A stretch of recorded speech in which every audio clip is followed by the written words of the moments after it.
There was an apparent kind of a Zionist takeover of Playboy that started a little bit in the 70s, but then really started in around 2011 when he wanted to take the company, went private and then it went public, and that there were a lot of investment that came into the Playboy Mansion, and that it may have been some of the same forces that were involved with the Jeffrey Epstein and the likes. Hi, everybody. I'm here with Mikki Willis, the pandemic director. And we're talking about, so there's the Epstein files, but and I've always said, there's not just one Epstein. There was Diddy. Diddy, by the way, was not the leader, just like Epstein wasn't the leader, right? They all have bosses. Diddy had a boss. A lot of people think it was the head of Universal Music. And so here's another type Epstein thing that was kind of out in the open. And I just grabbed this article. It says Hugh Hefner used revenge porn to manipulate women long before we even knew what it was. And it says ex-Playboy bunny Holly Madison recently opened up about her time in the infamous mansion, detailing how Hugh Hefner would photograph women without their permission and then use the images to blackmail them into staying. Mm-hmm. So now, Mikki, what is your knowledge of something like this? Well, I'm glad this is coming full circle, because even though A&E did I think a 20 episode series on this, not a lot of people saw the series, and unfortunately a 20 episode series, it doesn't really get good till it gets towards the end. And so a lot of people missed what I'm going to share with you today. So I don't want to assume that everyone knows what a honeypot is. This is an article that I'll release soon. I'm going to read some of this. But a honeypot is a blackmail scheme that uses sexual enticement to lure targets into compromising situations, then exploits those situations through threats of exposing photos, videos, or allegations in order to extort or control the victim.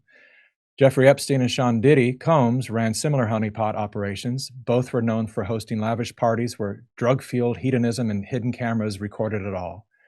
New testimony has resurfaced about allegations that continue to raise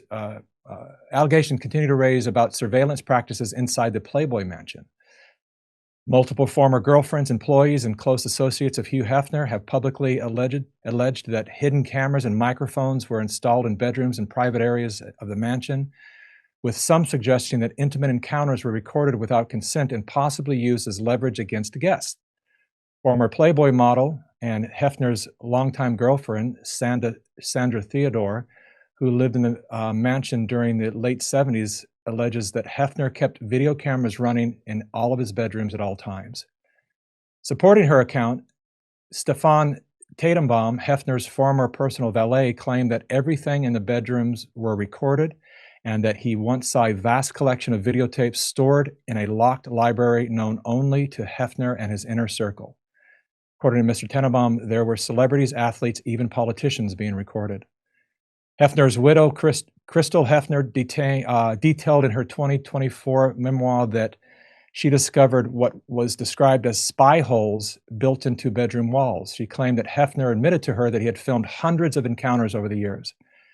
Several other former employees and Playboy insiders, including assistants and security staff, have suggested that tapes or photos were kept as insurance or leverage.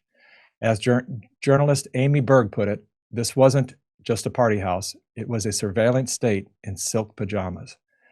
Now, Whoa. Regulars at the mansion are the usual suspects, including Prince Andrew, Roman Polanski, Sean Diddy Combs, Donald Trump, and Bill Cosby. Cosby allegedly had one of the worst reputations at the mansion. Former employees claimed that when they tried to report his behavior, they were told to be quiet because he was Hefner's best friend. Playboy Mansion was a front for a massive data gathering operation. Hefner provided famous men with women and drugs, specifically Quaaludes, which were referred to around the mansion as thigh openers. Yeah. Let that sink in. Recent investigations have drawn parallels between Hefner's mansion and Epstein's private islands. Both operations used promise of modeling careers and stardom to recruit young women. Many names found in Epstein's Little Black Book or flight logs were also frequent flyers of the Playboy Mansion, leading to speculation that both entities were part of a larger system of elite compromise. Now, all the while, Hugh Hefner presented himself to be a champion of women and a feminist, and yet here he was exploiting them. There's also a lot of rumors that are unproven, but being tunnels with under the Playboy Mansion, Right. which they have been. We've all heard those. Yeah. So now so he's dead. Did he sell that? Did that get sold to someone? The Playboy Mansion? Sold. Yeah, it was sold to for $100 million. It was on the market for 200 and ended up selling for $100 million to an entrepreneur, I think a tech entrepreneur or something like that. Oh, I would love to know who that person is so we could go visit his tunnels under the house. But that wasn't even a secret that he had that tunnel. He had a tunnel that went from his house to the house next door. Yeah, they say it went to a couple of very famous actors, older Hollywood stars that have all denied it, but they said that it gave them access to come and go as they please without any kind of detection. But what they have admitted to is they said, no, these are all staff elevators. These are for changing the linens and for the cooks and all of this. They say they did not extend off the Playboy property. But even that, they can still be used for nefarious reasons, moving people from, back lots, moving children maybe, from, back entrances. I don't know if you've ever been to the Playboy Mansion. I have. It has 2 entrances, so you can enter it from the back, you can enter it from the front.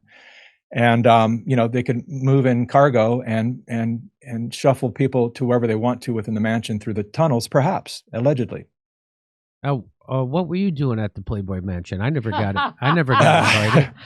I actually went there for Howard Stern's birthday party, probably 20 years ago, something like that.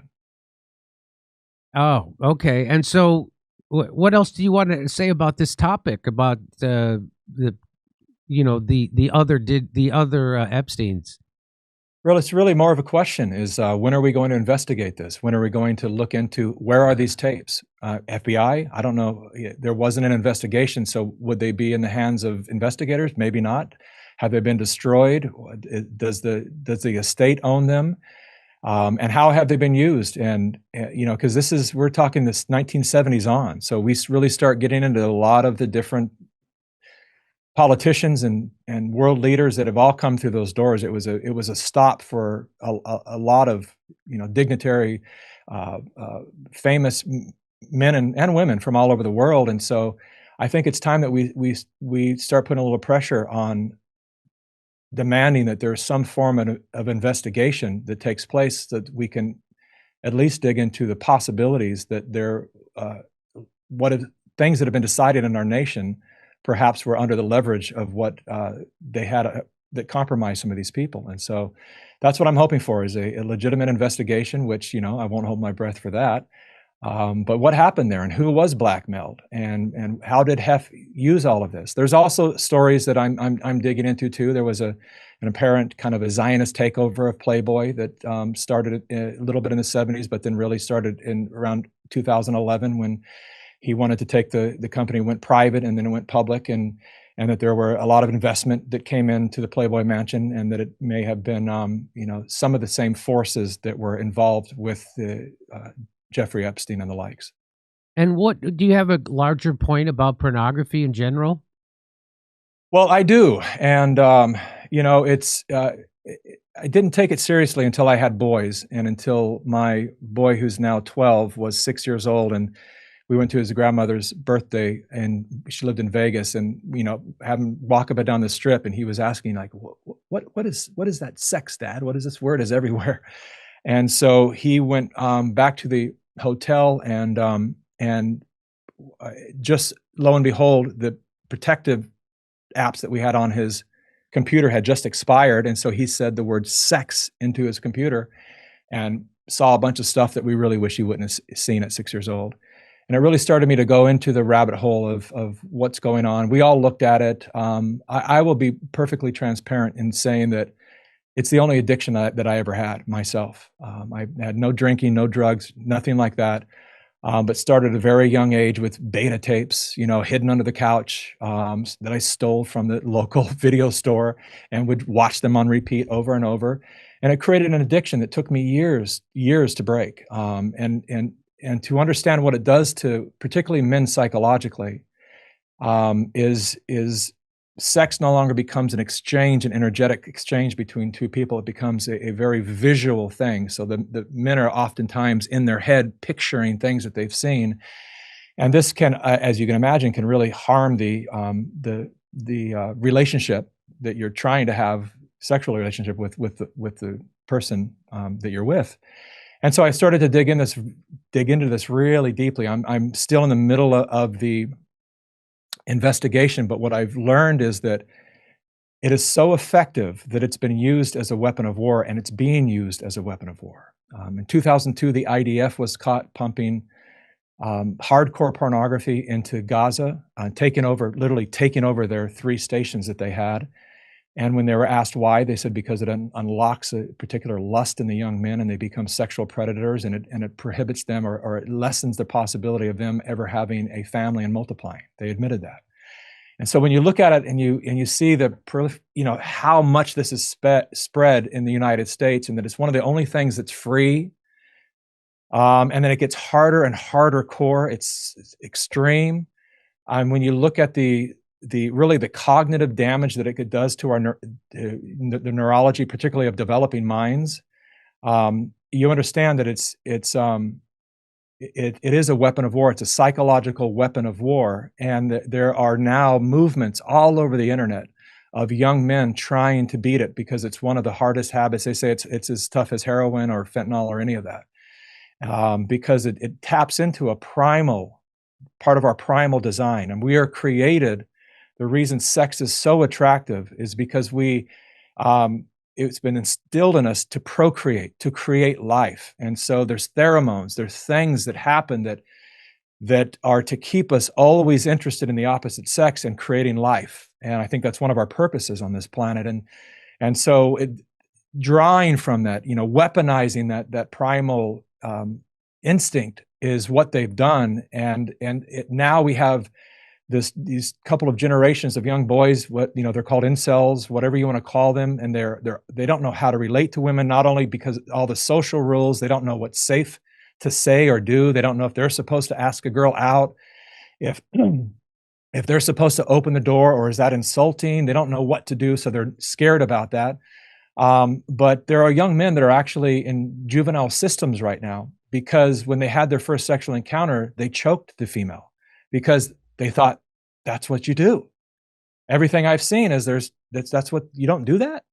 No, that's actually a kind of a depraved expansion of sexual addiction. And so I would love to come back sometime when I really dig into this research, because I'm gathering the information right now. I actually had Epoch Times reach out to me wanting to do a full expose on this. So I'm working on that right now, but it's more serious than people know. And it's really damaging the American family. And relationships between men and women. It's really doing great damage. And so that has been it's been I think the godfather of porn. Let me see if I can find this really quick here. The godfather of porn said in the 1970s, he said, yeah, here we go. Al Goldstein, the publisher of Screw Magazine, said, "Is there a deeper reason beyond the mere financial as to why Jews in particular have become involved in porn? The only reason that Jews are in pornography is that we think Christ sucks. Catholicism sucks. Pornography thus becomes a way of defiling Christian culture, and as it penetrates to the very heart of the American mainstream, its subversive character becomes more changed, extending the subversive thesis. It is a middle finger to the entire WASP establishment." And so, I mean, that's just one man. I'm not making any allegations about who's behind this or anything like that, but it's interesting that the man that they call the godfather of porn cites this as his reason. At the time, people were noticing that the semi-innocent nude magazines, nothing wrong with nudity, of course, we're born nude.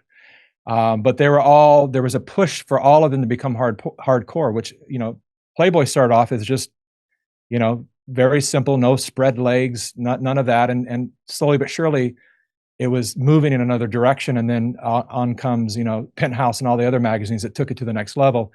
And so it's done more damage to our collective psyche on how to actually create family and to be with each other and to create a responsible home life. I know there's a lot of young men and a lot of young women. A short story is my wife and I ran a school for a little while, and it was an 8-year-old girl who introduced the boys of this school to pornography. Wow. And it was shocking to us because we didn't think it would come from that direction. And so it's something for parents to be very, very aware of. I'll just say that. Okay. All right. Well, Mikki, I appreciate you making time with us. Everybody, do you want to point someone towards a website or anything?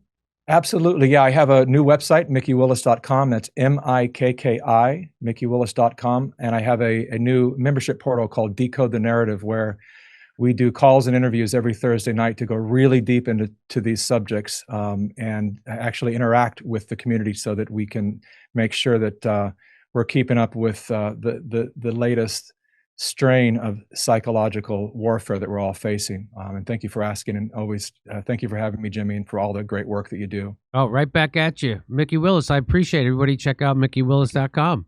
Come see me on tour. I'll be in Lansing, Milwaukee, Albuquerque, Houston, Dallas, Salt Lake City, Las Vegas. Go to jimmydore.com for a link for tickets. If you go anywhere else, you're going to pay more.